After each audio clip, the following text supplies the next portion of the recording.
warahmatullahi wabarakatuh.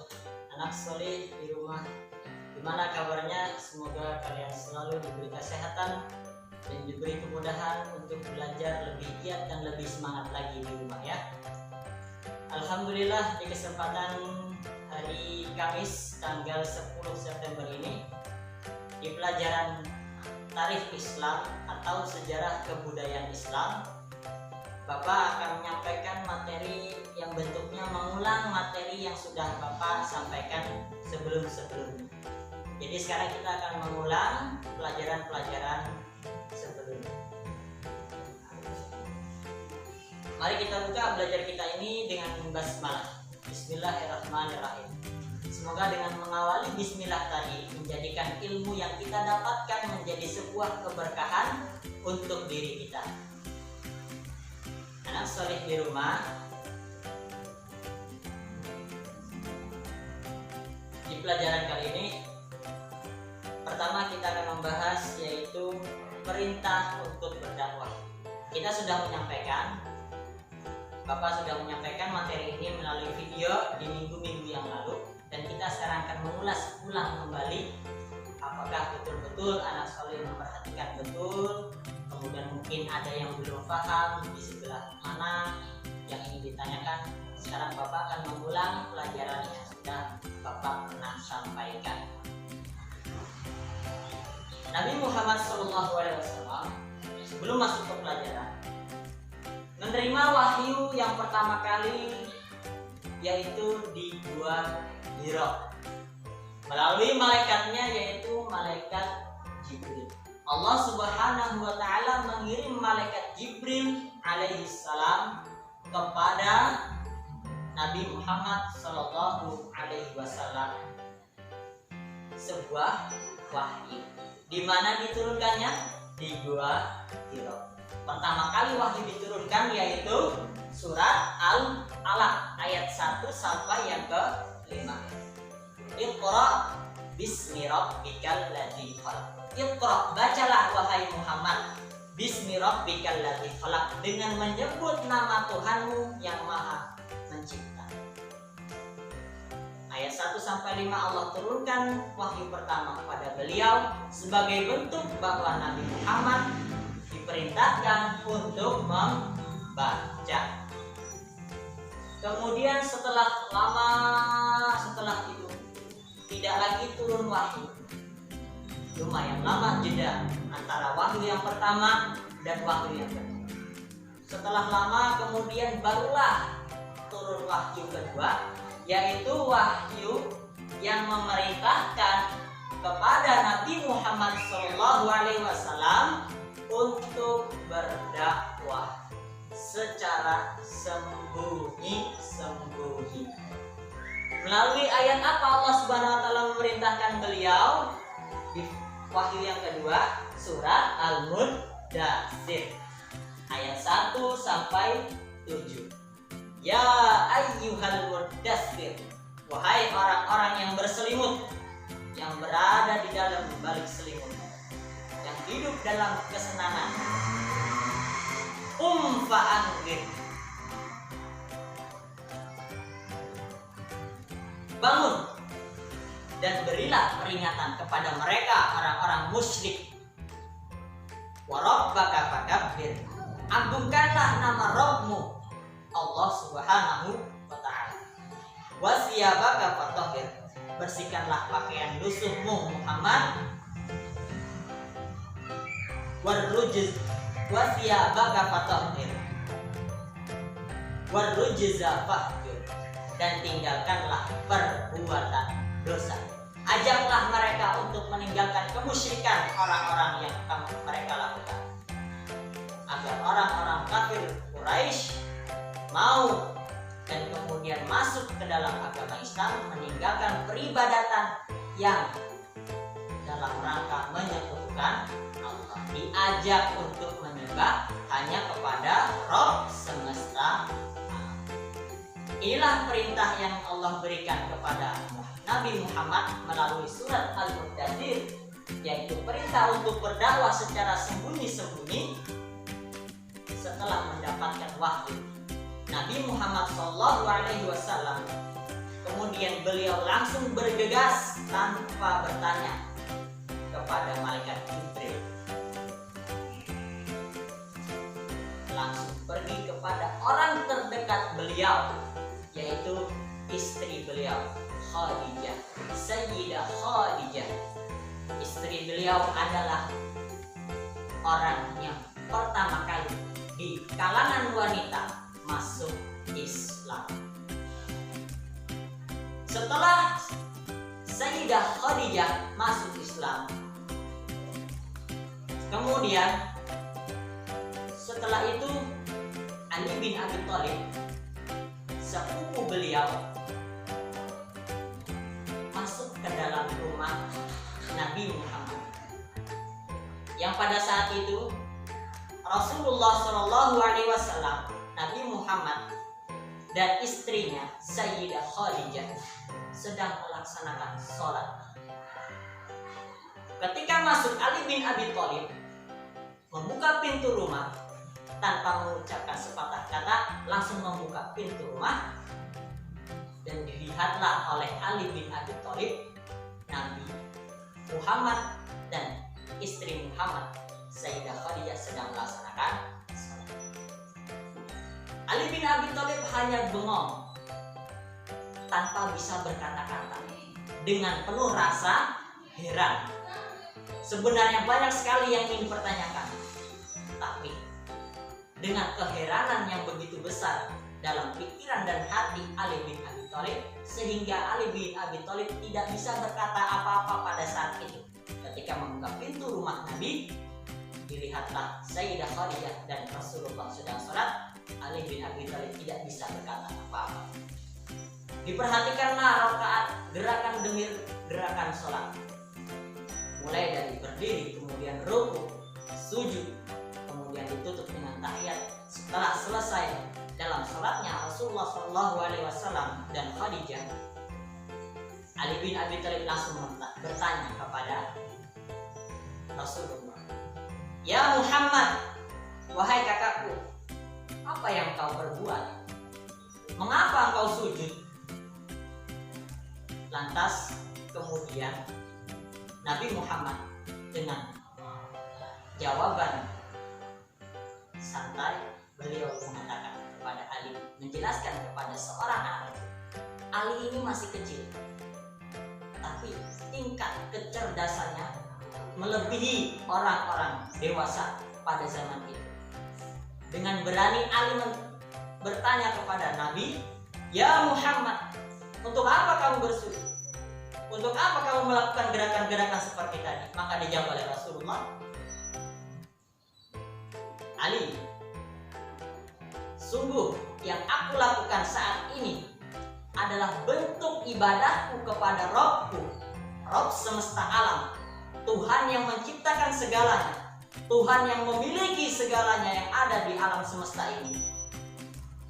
Kemudian mengapa kamu, ya Muhammad, mengapa kamu tadi sujud? Untuk siapa kamu sujud?"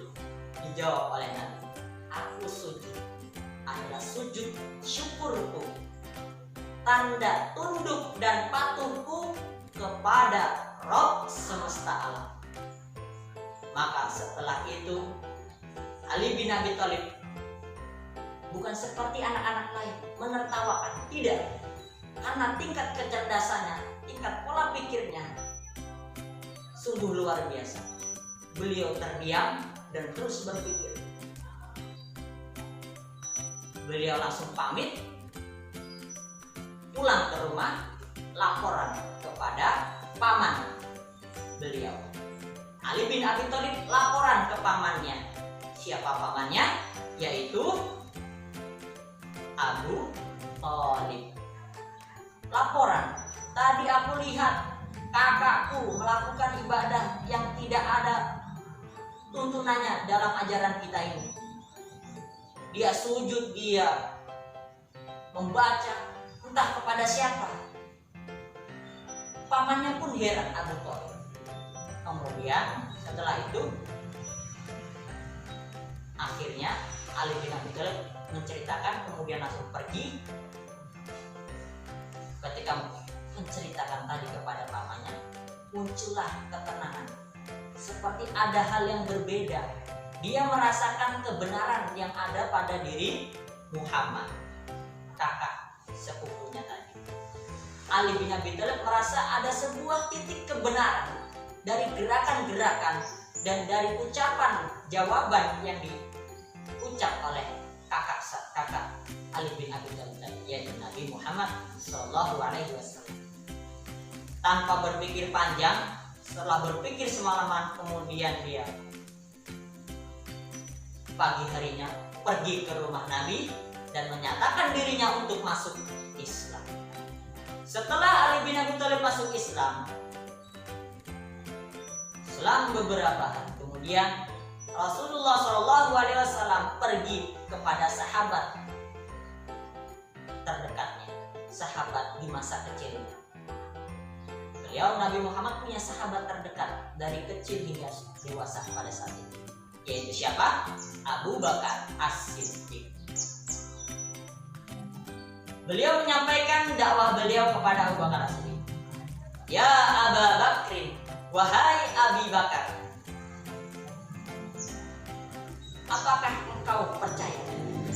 Aku ini, maksudnya aku adalah Nabi Muhammad. Aku ini adalah utusan Allah dan Nabiullah. Aku diutus ke muka bumi ini untuk mengajak seluruh umat manusia hanya beribadah kepada Allah Subhanahu wa ta'ala, tidak untuk sesembahan selain Allah, ucap Rasulullah kepada Abu Bakar. Tanpa ragu, Abu Bakar As-Siddiq pada akhirnya karena percaya bahwa Nabi Muhammad tidak pernah sekalipun, bahkan sebelum dia diangkat menjadi Nabi dan Rasul, di masa kecilnya beliau sudah dikenal sebagai orang yang memiliki sifat sidik, jujur, amanah. Tanpa ragu akhirnya Abu Bakar As-Siddiq menerima ucapan itu.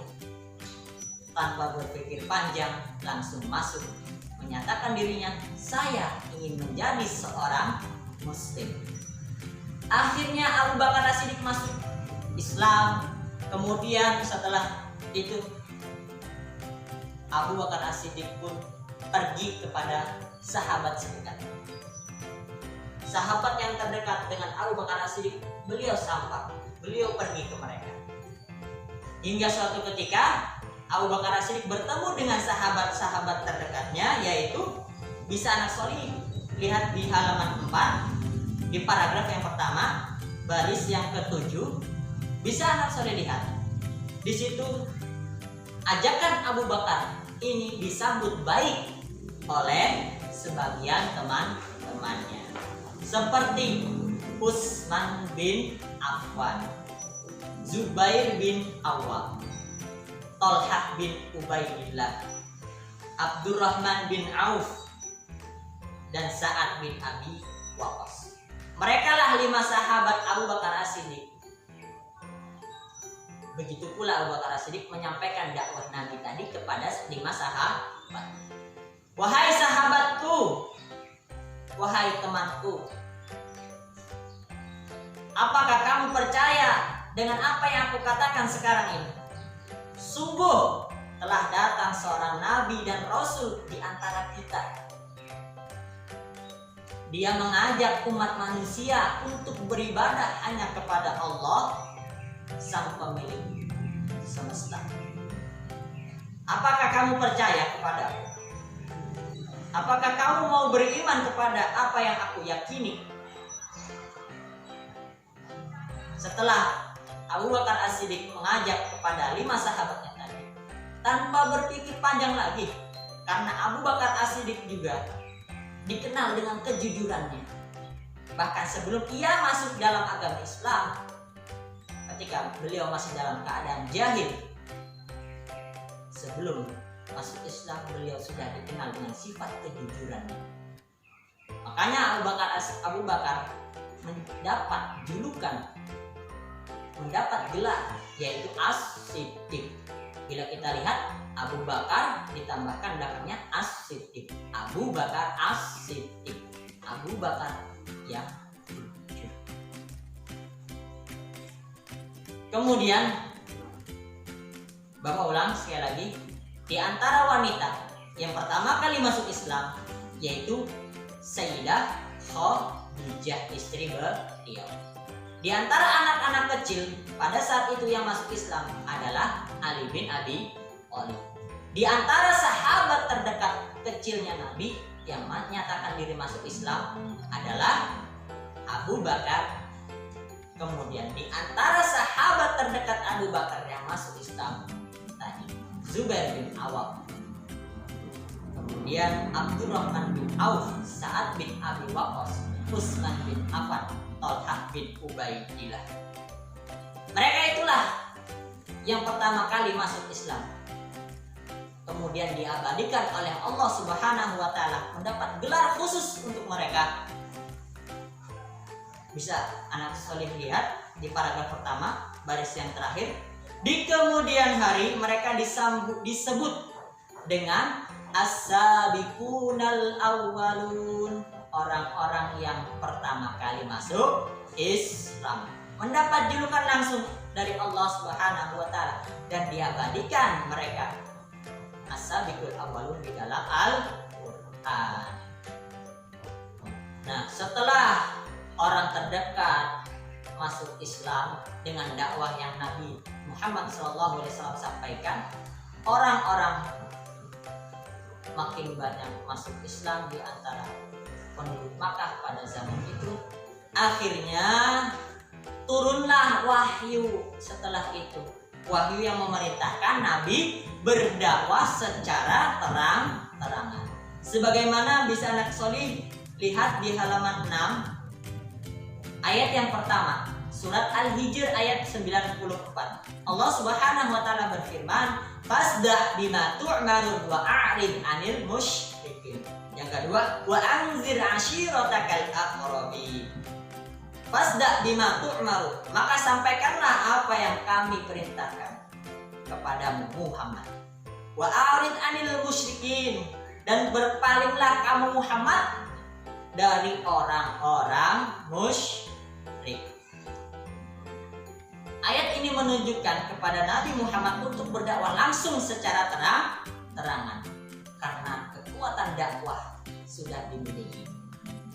Yang dahulu Nabi Muhammad hanya satu orang yang beragama Muslim, kemudian berdakwah kepada orang-orang terdekat, kemudian orang terdekat menyebarkan dakwahnya lagi hingga beberapa penduduk Makkah pada saat itu menyatakan diri masuk Islam.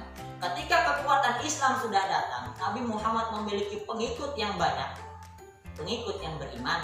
Salah satu di antara mereka tadi as-sabiqunal awwalun, istri beliau, sepupu beliau, sahabat dekat beliau, dan sahabat dekatnya Abu Bakar.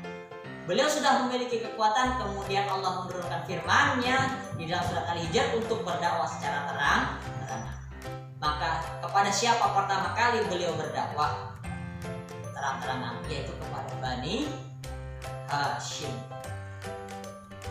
Bani Hashim siapa? Bani Hashim adalah kabilahnya Rasulullah, keluarga kabilah beliau. Bagaimana cara dakwah Nabi terang-terangan pertama kali kepada Bani Hashim?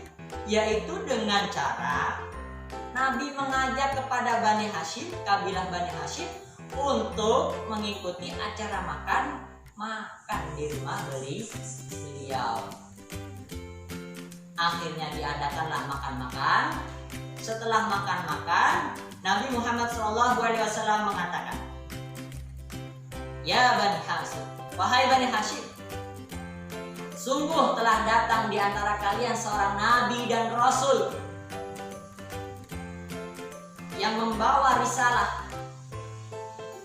membawa pedoman hidup, yang mengajak umat manusia untuk beribadah hanya kepada Allah Subhanahu wa ta'ala. Apakah kalian percaya dengan apa yang saya katakan?" Semua orang terdiam. Sebagian percaya dan segelintir orang, sebagiannya lagi masih ragu-ragu. Dan ada satu yang pada saat itu menentang beliau. Siapa orangnya? Yaitu Abu Lahab. Abu Lahab langsung menentang dakwah beliau pada saat itu juga.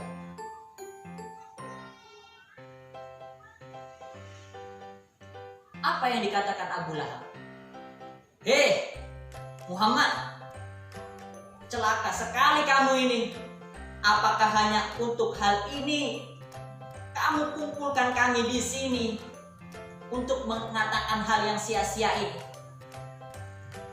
Celaka kamu Muhammad, kata Abu Lahab. Setelah Abu Lahab mengatakan hal perkataan seperti itu kepada Nabi Muhammad SAW, maka Allah Subhanahu wa Ta'ala langsung menurunkan firman-Nya yang berisi penghinaan untuk Abu Lahab. Khusus bisa kita lihat ayat tersebut di dalam juz 30 yang sudah anak solih hafalkan, yaitu surat Al-Lahab.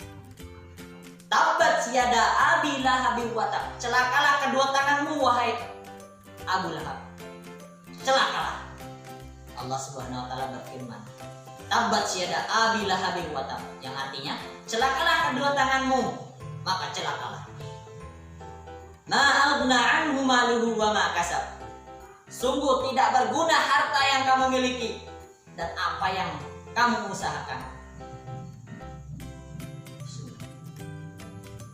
Saya selanaron zatalhab. Dia kelak. Siapa? Abu Lahab. Dia kelak akan masuk ke dalam api yang bergejolak, api neraka. Wa imra'atuhu hammalatal hatab. Begitu pula istrinya, si pembawa kayu bakar. Fi jidiha hablum min masad. Yang di lehernya ada tali dari sapi. Itulah 5 ayat dalam surat Al-Lahab yang mengisi di dalamnya adalah penghinaan Allah terhadap Abu Lahab. Mengapa Abu Lahab dihina? Sebab dia menentang secara terang-terangan langsung pertama kali dengan dakwahnya Nabi Muhammad. Beliau adalah orang yang pertama kali menentang dakwah Nabi secara terang-terangan.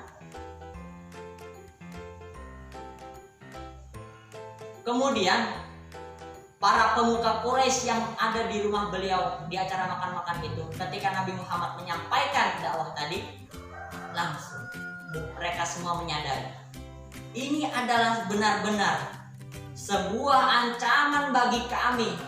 Ajaran Muhammad itu, dia akan merubah peribadatan kita, pedoman hidup kita akan dirubah oleh si Muhammad, kata para pemuka Quraisy. Sebab ajaran yang diserukan oleh Muhammad itu bertentangan, kata mereka, kaum Quraisy, para pemuka kaum Quraisy.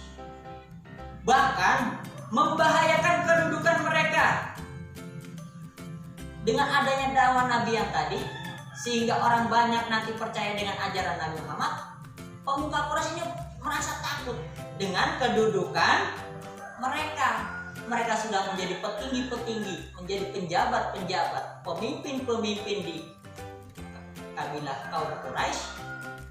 Mereka takut jabatan-jabatan yang mereka miliki, kedudukan yang mereka miliki itu akan hilang.